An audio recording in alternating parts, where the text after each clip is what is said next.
Hello, and welcome to the Holy Collective. I am Loki Legionson, and this is the path of Lokianism. Enjoy. Before we rebirth from the non-physical into the physical, we chose the experience in which we are permitted based upon past causality. Everything we experience is perfect. For example, those who had been murdered in the past incarnation had selected prior to birth to live their life to the fullest, but at some point in time to be part of some other soul's enlightenment test. If they were killed, it was with their agreement on an eternal level and only indicated how truly they understood forever. It meant that the murderer had failed the challenge and would be tested again someplace in the future or another life cycle. All diseases and disorders have some spiritual connection and serve as stepping stones that either take you up to the next level or down, because you need to better grasp its lessons. If we only would open up and listen to our bodies to learn what is taking place, we must always remain observant and steadfast and face the challenges that we have apparently chosen to inherit before our rebirth into this world. We decorate our modes of awareness much like we decorate food, with gravy and frosting, salt and pepper. And we know the truth at a very focused level of spirituality, but it is buried under a thick filter and sensory spices of convenience, materialism, insecurity, and fear, much like gravy. And it seems to represent how we spend most of our lives in doing superficial, artificial, temporary, pleasant tasting, nice appearing projects and tasks, and spend very few moments of our lives developing our eternal oneness of beingness. We should strive not to judge others, because judging others is a poor excuse to self-reflect. Ultimately, what we judge about others is how we judge ourselves. Look closely at our actions and at our values and at our true intentions, and learn before it is too late that all life is one. Stop the destruction of Earth and each other. Harmonize. There is nothing that anyone can give us that we do not already have. We simply learn to accept, receive, and exchange different forms of energy, frequencies, and vibration. Everything is an exchange in some form or another. We simply borrow the energies that, in some way or another, teach us. These lessons are true gifts of the divine oneness and the Lokian path. Life is a lesson, and we must strive to never stop learning, in all respects. We shall meet again in the collective non-physical without these cumbersome human vessels or chariots, and perhaps meet again in the physical once we choose to rebirth into the physical realms of experience.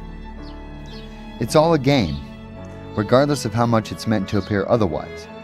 And usually when we figure this out, we are faced with a form of pain and suffering as to test our focus of present awareness. Our pain and suffering is meant to distract us, much like the lures of temptation. When and if you allow yourself to get hooked, then you become distracted with everything that follows, and you soon and sure enough lose sight of the game. That is the challenge. Our sports, aka games or mock games, teach us to stay focused, and the moment we lose focus, our performance falters. It's all relative, as above, so below. We are designed to forget all of this information because of our personal attachment to our, or our family and friends, well-being. It's hard to see that we are always playing the game of life, so we've developed activities or mock games to distract us from the game that we're all actually playing. What a paradox.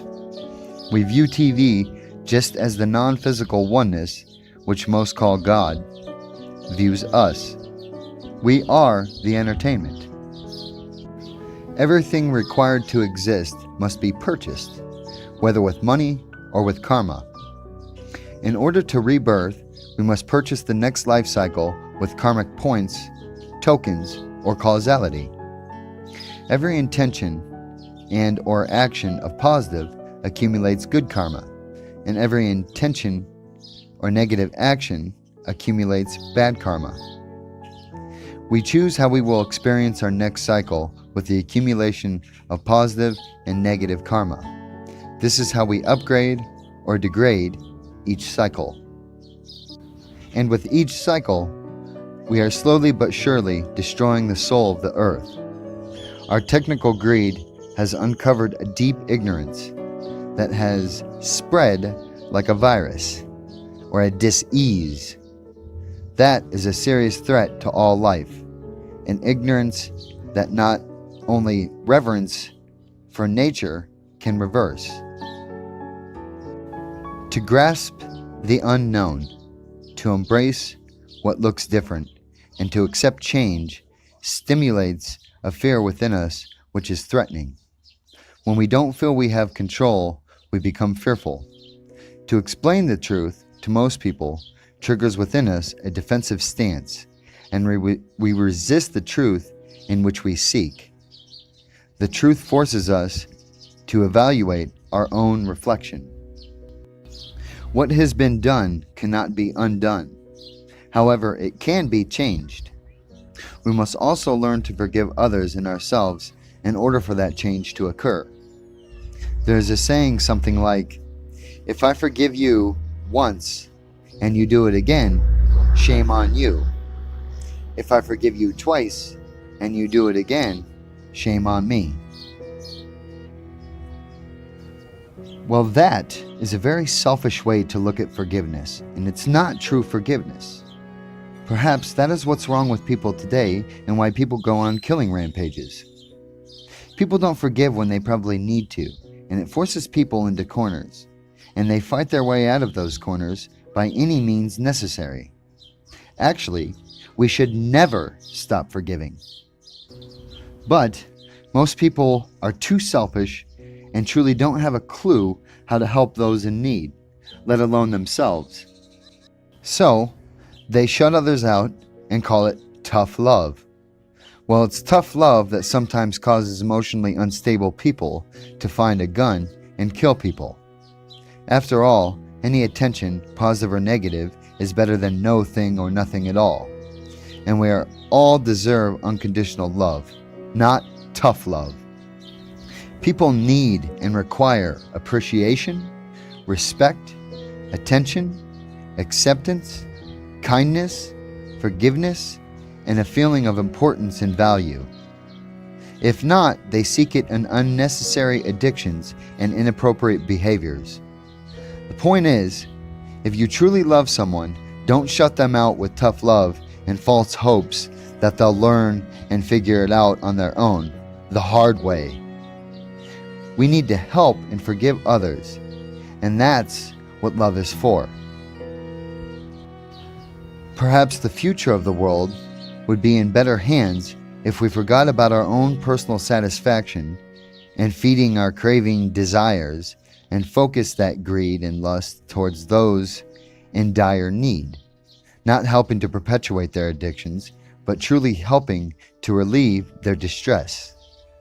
After all, in order for a better, more loving, peaceful, and harmonizing world, we must repair the weakest link, just as we would a broken window.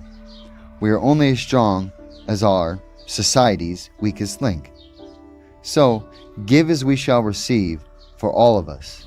Everything we do for others is essentially what we do for ourselves, because through the lens that we observe life, that lens being the eye in which we see, is everything reflected back at us. For everything that exists within us is exactly how we see the world. So, shall we learn to be better to ourselves and others? Yes, we should. Thank you.